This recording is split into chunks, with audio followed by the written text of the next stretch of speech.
What is up, guys? It's Daniel back with another video. And today we are going to be taking a look at some of the more or less my response to people's responses that I've received from my first video, where I was breaking down logically why Michael Jordan is not the GOAT.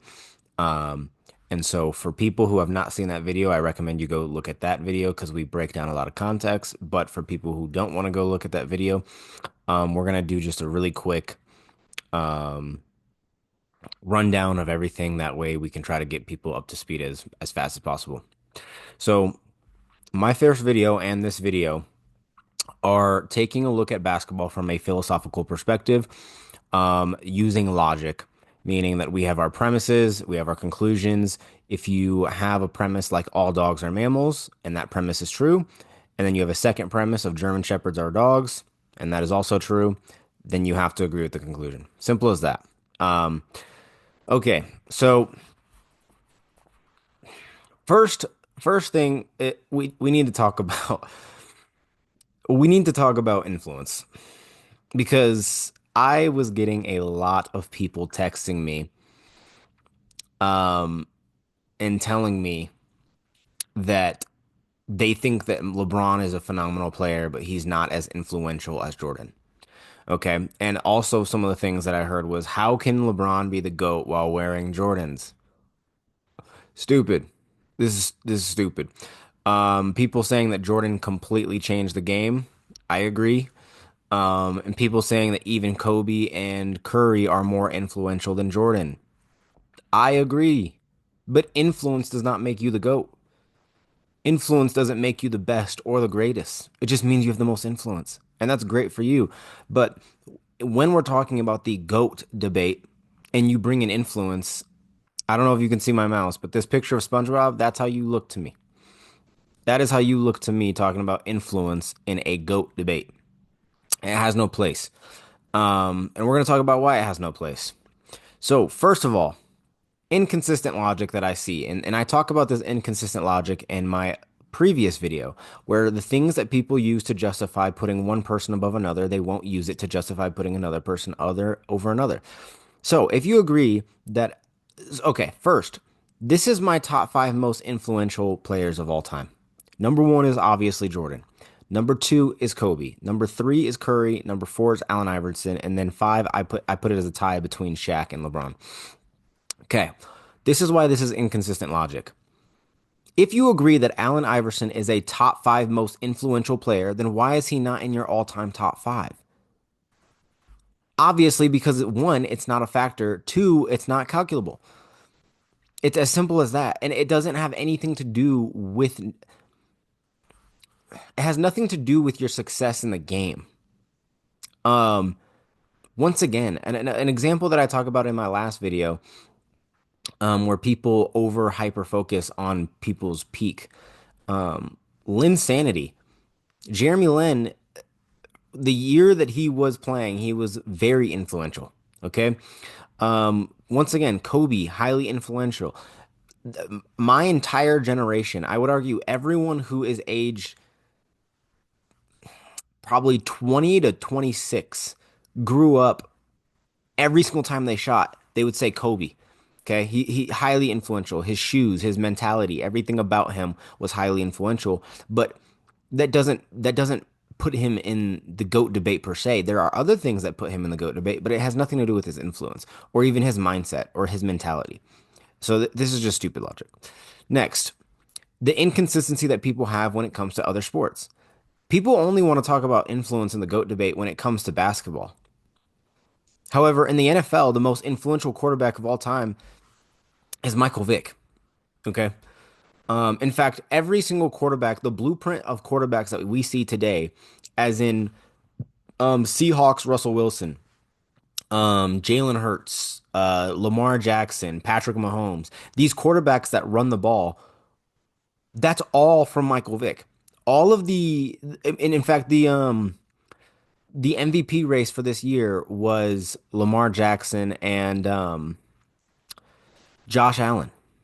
Both of those players run the ball because Michael Vick did it first, and he did it the best.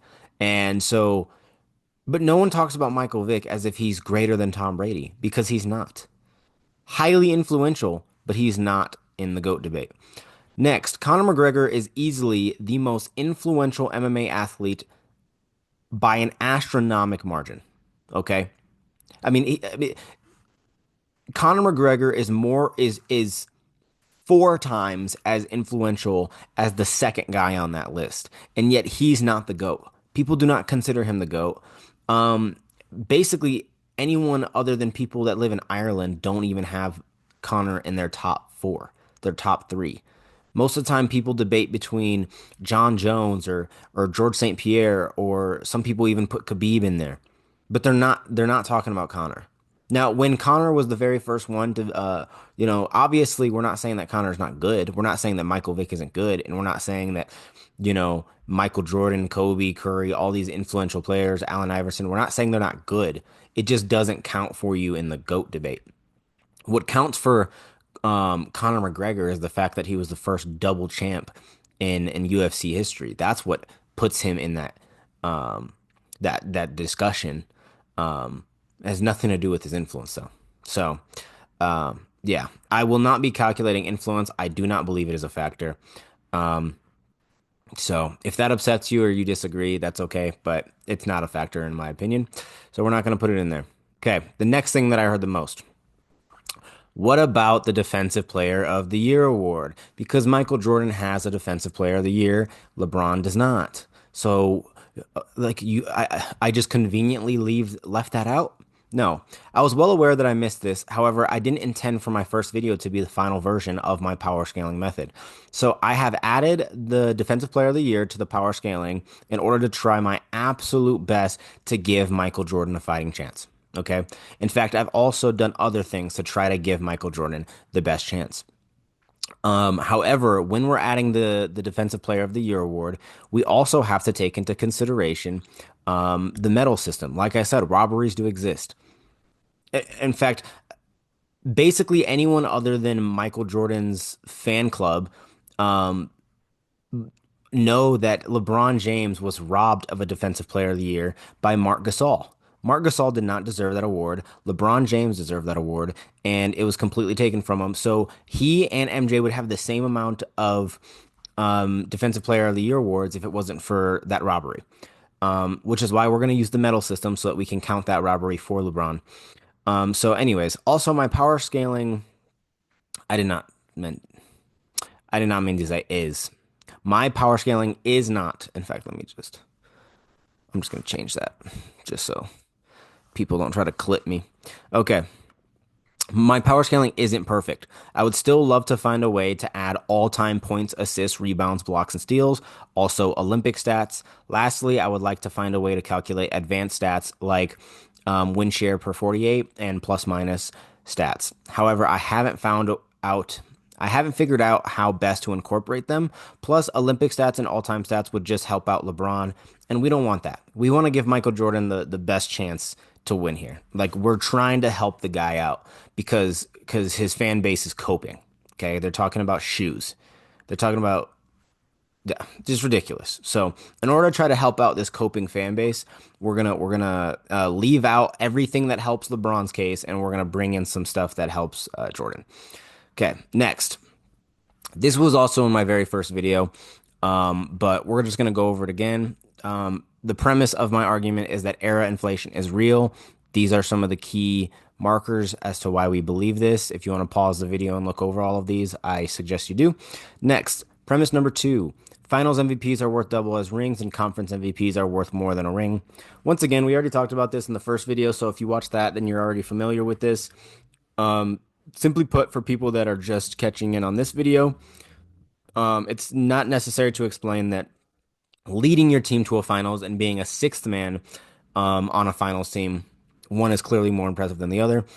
My argument, though, mainly lies that leading a team to a conference championship, going to the finals and losing, is still more impressive than winning a ring as a sixth man, i.e., Luka Doncic is better than Shane Battier. Shane Battier has 2 rings, Luka has no rings. However, Luka Doncic has actually led a team to the finals.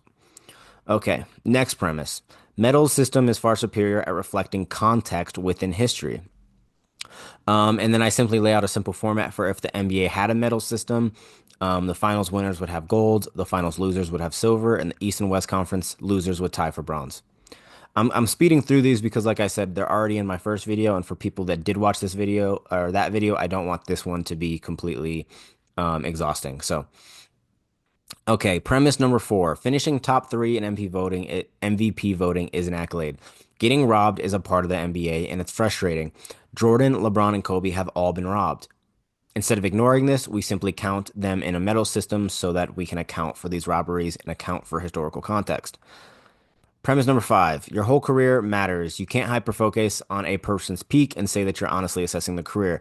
Jordan's career was not 6 years long, it was 15 years, and it's vital to assess his entire career, not just when he was good. Okay, moving on. Last premise, negative moments in your career. This piggybacks off the premise number five.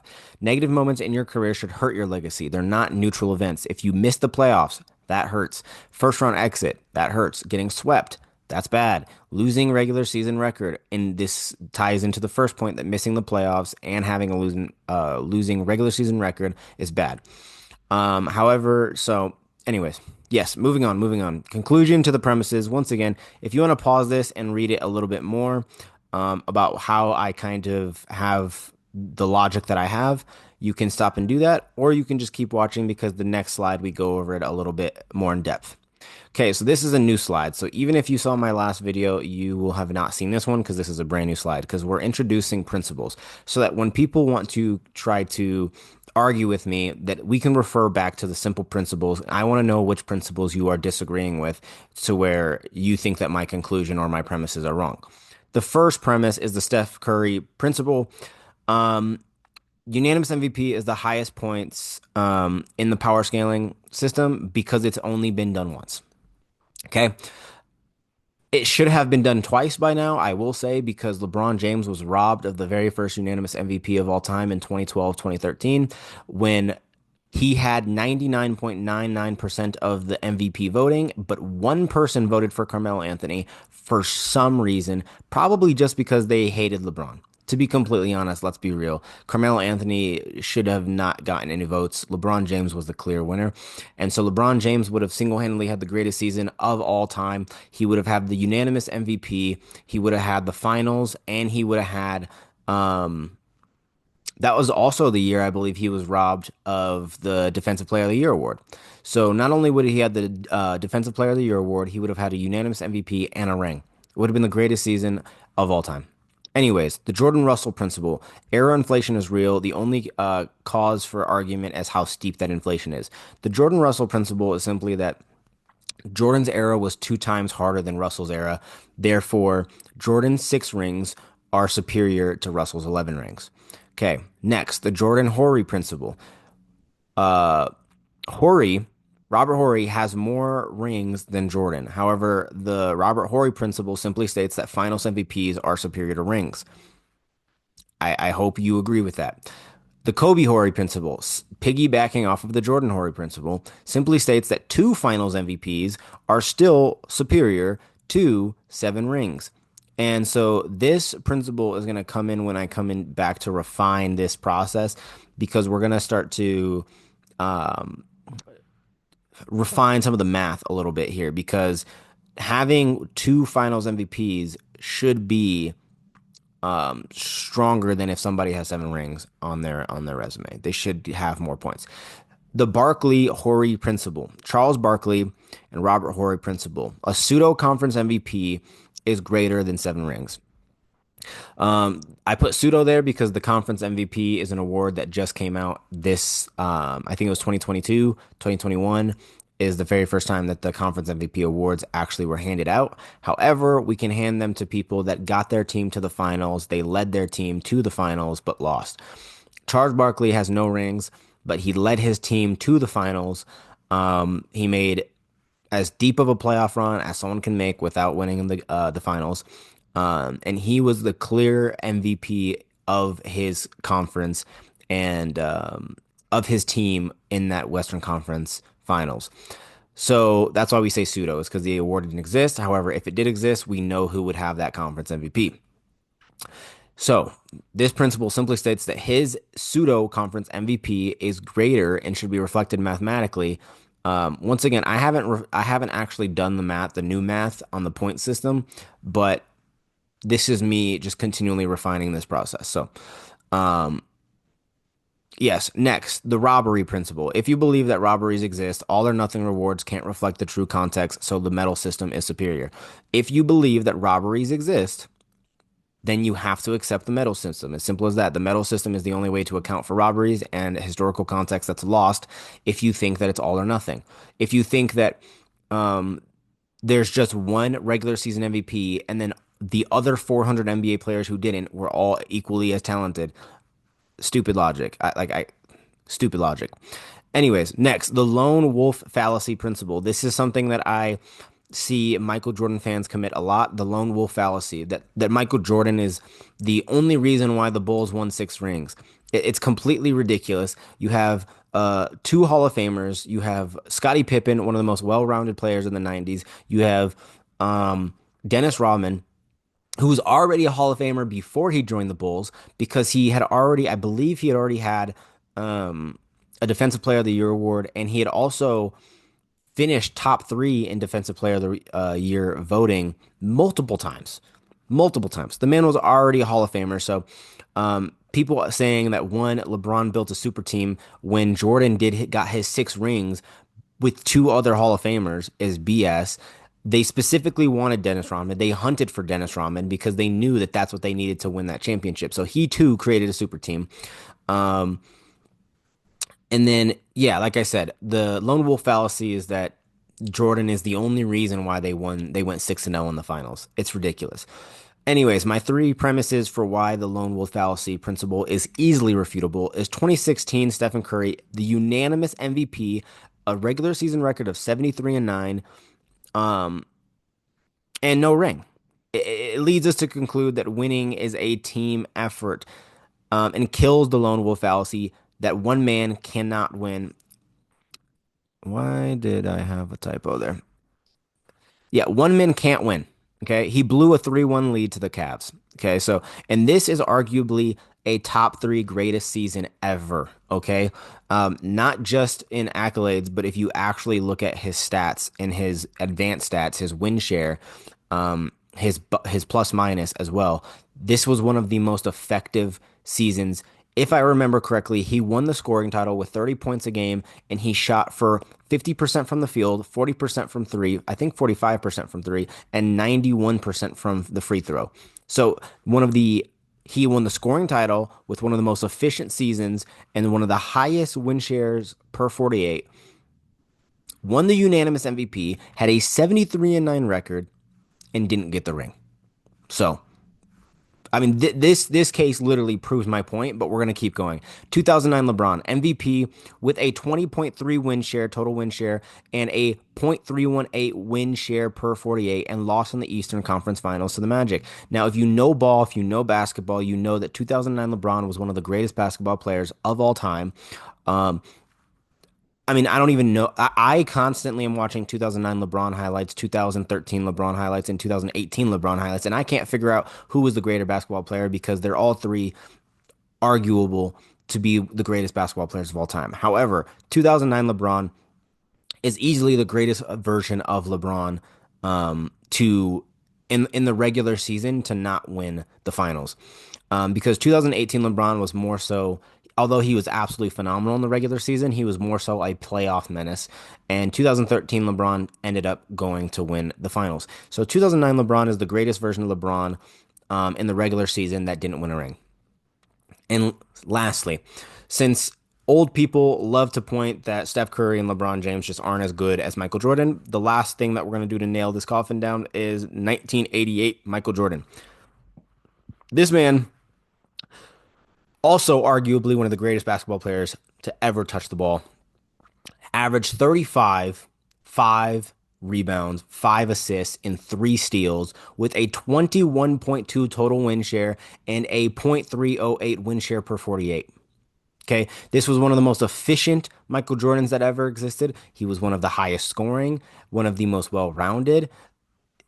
Like And I'm pretty sure this is the year that he won his very first MVP. This is easily the greatest Michael Jordan, in my opinion, to ever touch the basketball. I know that the 90s Jordan was phenomenal. But this Jordan was in my person, he is my favorite Jordan to watch is the 88 Jordan. And he lost to the Pistons 4-1 in the second round. He didn't even make it to the Eastern Conference Finals. He lost to yeah, he lost to the Pistons in 5 games. So this goes to show that the lone wolf fallacy is stupid. Okay, I'm so sick of hearing it. Michael Jordan is not out here winning these games by himself. Okay, next, finally, how do we calculate? Okay, so this is where we're going to introduce the idea of this little asterisk right here. I don't know if you can see the asterisk for the 2000, 2010s, and 2020s. Because every single time I change my opinion and I concede a point with no merit to help Michael Jordan's case, we're going to place an asterisk there just so that you guys can understand that I'm doing this to help Jordan's case. Okay, these multipliers right here. These are not the original multipliers that I had calculated. I have lowered these multipliers 3 times while calculating this just to try to give Jordan the best chance. So, where do we get these multipliers? If you watch the first video, you already know, but the base era is the 60s. The next era that we touch on is the 90s. We know for a fact that the 90s were 2 times as harder than the 60s to play in. This is why Jordan's 6 rings are greater than Bill Russell's 11 rings. With inflation, Jordan's 6 rings are actually worth 12 rings in the 80s. And then these in the 70s and 80s is just stair stepping to that. It's like there's no merit for I mean there is merit. Um, the eye test and then some of those key milestone markers that we talked about in the earlier slide. There is some merit to it, but it's mainly used as a stair stepping method to get to the 90s. Now, once again, I already mentioned that in the 2000s, 2010s, and 2020s, I've already watered down these multipliers to try to help Jordan survive. However, if you are going to argue that the 2000s were not at the very least 0.2x times harder than the 90s, I hate to break it to you, but you don't know basketball. If you are going to try to argue that the 2010s were not at least 0.4x times harder than the 90s, you don't know basketball. I don't need to continue. It's the same thing with the 2020s. Zone defense became legalized in the 2000s, which made the game harder. Also, the game started getting more and more international. There's more talent coming into the league. Spacing and the three-point revolution make the league even more difficult. If you don't know what the three-point revolution is, then you also don't know basketball. That is where Steph Curry, Klay Thompson, Damian Lillard shot a ridiculous amount of shot attempts at a ridiculously high efficiency. It completely changed the spacing of the game. It also changed the pace of the game. Leads were not no longer safe. You could have a 15-point lead, but if you were playing against the Warriors, you still could not sit your starters. They had to stay playing because that lead could be closed extraordinarily fast. Okay, all it takes is Klay Thompson to get on a hot streak, and that 15-point lead is closed within 2 minutes. Once again, the league is fully international now, and centers are shooting threes. The league is harder. Next, power scaling.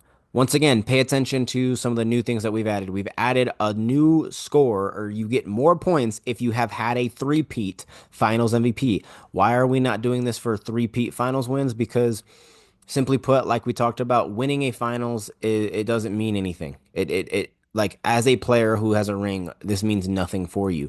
If you are the one who actually won the finals MVP, I do agree that winning a three-peat is highly impressive and this should be counted to you. Okay, so what are some of the things that we've changed since the first video?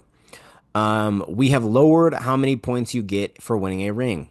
Once again, talking about this principle here that the conference MVP leader has to be greater than these finals wins.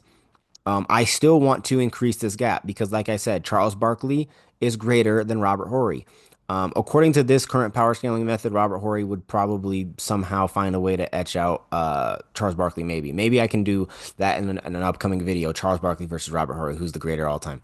To put this scaling method to the test, this power scaling method. Okay, what else did we add? We had the 3-point finals MVP. It is, other than the unanimous MVP, it is the highest point value that you can win. Michael Jordan has 2 of these. LeBron has none of these. This should help Michael Jordan's case. What else did we change? We added Rookie of the Year. Okay. This doesn't really do anything for this current debate, but it will do things for debates later. Both LeBron James and Michael Jordan have a Rookie of the Year, so it's completely redundant in this debate. However, I do want to factor it in so that we can get a more context. The Defensive Player of the Year award, we have added this in to try to help Michael Jordan. Defensive Player of the Year runner up and Defensive Player in the Year third place.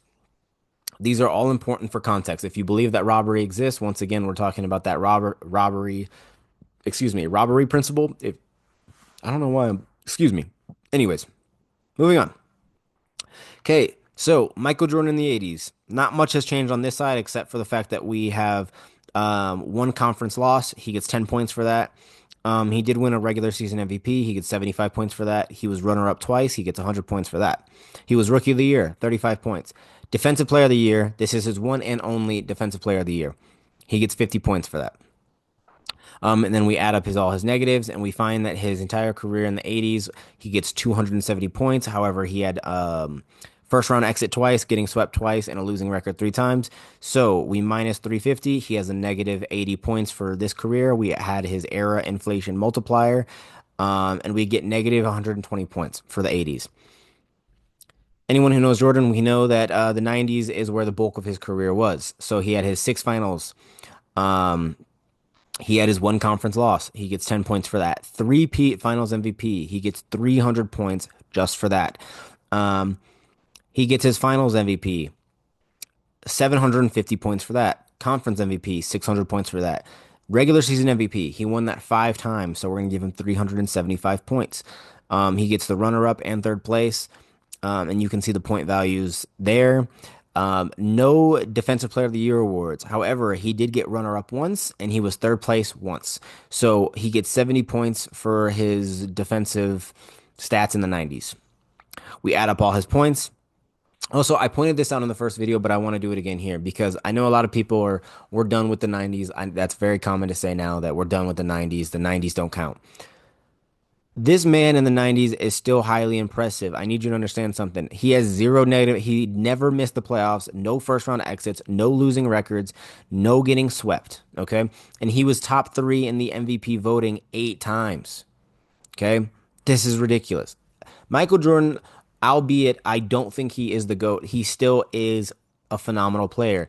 So he gets 2,415 points, no negative marks. We take his final point value and we add that era inflation.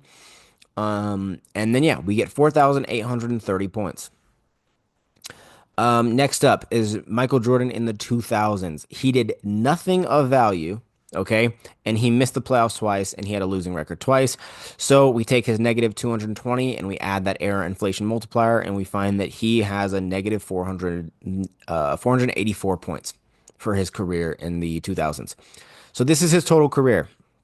Negative 120 plus 4,830 minus 484, we get a total of 4,226 points. Okay. And I put this graphic here so that you guys can see we've accounted for literally almost everything here. We accounted for his championships, all of his regular season MVPs. We accounted for his rookie of the year. We accounted for his finals MVPs. We accounted for his defensive player of the year award. Okay. So all of his awards are accounted for, except for I guess one thing that I will touch on is I will never be putting all-star MVPs um, in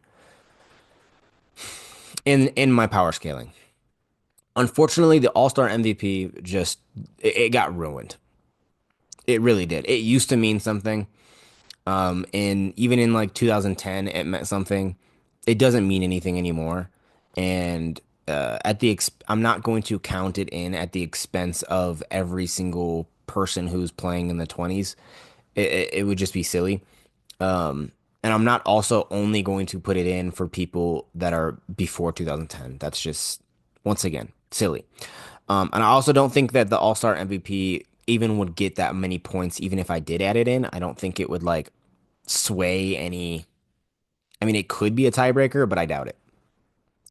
Um, and then I guess lastly, touching on this point, if you need an All-Star MVP to tiebreak, then to me that's just weak. Anyways, LeBron in the 2000s, no finals. We have one finals loss, 20 points. Conference loss, 10 points. Conference MVP, we get one of those, 100 points. Regular season MVP, 75 points. MVP runner up, 50 points. He was rookie of the year, and he was a runner up for the Defensive Player of the Year award. So he gets 40 points for that. We tally up all of his totals. We get a positive of 330 minus 220. We get 110. We add that error inflation multiplier, and we get 242 points. Moving on. Okay, LeBron in the 10s. Similar to Jordan in the 90s, LeBron in the 10s is the greatest version of LeBron James. We have three finals wins, five finals losses, um, three finals MVPs, eight conference MVPs, three regular season MVPs. Once again, he does deserve way more than three MVPs, but it's not really something to sweat about because we count it for him here with the runner-ups. So he has two runner-ups. Like I said, these two that are runner-ups should be counted towards him in terms of like actual MVPs, but we're not going to sweat it because we still are going to count the runner-up for him. Third place three times. Defensive Player of the Year award. This is that Marc Gasol robbery that I was talking about in 2013. Absolute disgrace. Whoever voted for Marc Gasol, I'm judging you. Anyways, we count up all of his points. 1,850 minus 110 for all the negative things. We get 1,740. Add that era inflation. We get 4,176 points. Okay. LeBron in the 20s. Finals win, one. Conference loss, one. Finals MVP, one. Conference MVP, he gets one of those. MVP runner up, he wasn't a runner up for the MVP in the 2020s. Um, so we count that for him. And he missed, and we didn't add any of these Defensive Player of the Year awards or Rookie of the Year awards because obviously they don't like he was never top three for Defensive Player of the Year so far in this era. So I just didn't even feel the need to edit this side. Um, So yeah, we have 305 points minus 210. We get 95. We add that air inflation. We get 247. The one thing that I will touch on really quick is this runner-up MVP. Since the start of of 2020, LeBron James has been a runner-up MVP one time. So anyone who talks about that LeBron is just using longevity to try to compete with Jordan, you clearly don't know basketball. The man was a runner up for MVP, okay, in the last 5 years. This is not like he had a great peak in the 10s and then his career has been awful in the 20s. He has a ring, he has a finals MVP, and he was runner up for MVP. So, still a productive career in the 20s. Okay. So, without further ado, we have LeBron's career here. We have 242. This is the 2000s. We have 4,176. This is the 10s. We have 247. This is the 20s. For a total of 4,665 points. Okay. So, after we have put so many coping mechanisms for the MJ Lovers Club, what is the final result? Michael Jordan, 4,226 points. LeBron James, 4,665 points. LeBron James is still the winner. After doing everything I could do for Michael Jordan fans to cope, LeBron James is still the GOAT. Okay? So like this will be my last power scaling video on this because I want to move on to other things such as my all-time ranking. I want to make videos like Hakeem versus Shaq or Tim Duncan versus Kobe or stuff like that. Dirk versus Kevin Garnett. I want to compare their careers to see how my power scaling method works with all of their careers. I want to get Dwayne Wade in here.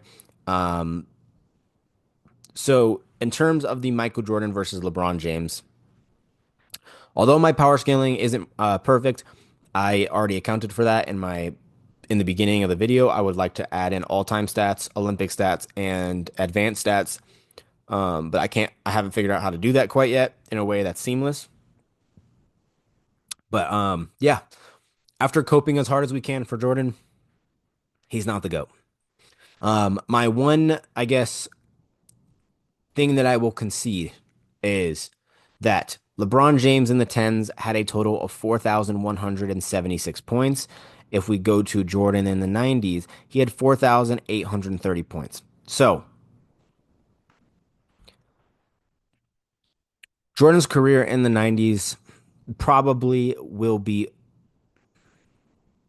actually, I'm going to confidently say that Jordan's career in the 90s was the greatest era for a single player in NBA history. That I will concede. Michael Jordan dominated the 90s more than any player has ever dominated any era in basketball. That is my one thing that I will concede.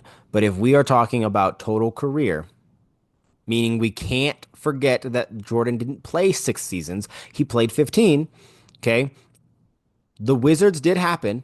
He was Garbo on the Wizards. He was trash. Okay. Don't get me wrong. He had some stints, but you could tell he was old. Okay. He, on Monday, he would score 35 points. And then on Wednesday, he would score 2 points. Okay. And he would shoot 10% from the field. Like the guy was so inconsistent in Washington. He missed the playoffs. He had a losing record. He also was one of the worst GMs in history because he was also a GM and a player at the same time. He drafted Kwame Brown, okay, and then he single-handedly bullied Brown into losing all of his confidence and becoming one of the worst busts in NBA history. And Kwame Brown has gone on air and on tape saying that playing with Michael Jordan was the worst thing for his career ever. And so we cannot just look over the Wizards like it didn't happen. It did happen. Okay. He was an awful GM and an awful player in the Wizards. And so, yeah, with that, it hurts his legacy. If he didn't play for the Wizards, he still wouldn't be the GOAT, but he would be a lot closer. I would say that the argument would be probably too close to call for one person because it would, according to my power scaling method, it probably would come down to within like about 100 points of each other. I would say that LeBron might have just 100 points more than Jordan if that whole, um, yeah, if the Wizards didn't happen. So with that, um, I hope you enjoyed the video. Yeah. And if you have any critiques for my power scaling or any of my principles, I would love to hear about it in the comments. Like I said, I do want to hear critiques. I just want to hear consistency. I don't want to hear fallacies in my comments. I don't want to hear talk about influence. If you disagree with some of the principles that I laid out, um, tell me about it. And if you agree with my principles and you want to shine another example on how those principles work, like maybe you have some input on the Barkley Horry principle and you want to shine another example of a person who has um, a 0-1 finals record but is greater than someone like Robert Horry, then please put that in the comments as well. But yeah, without further ado, hope you enjoyed the video and um, yeah, I will talk to you guys in the next one. Peace.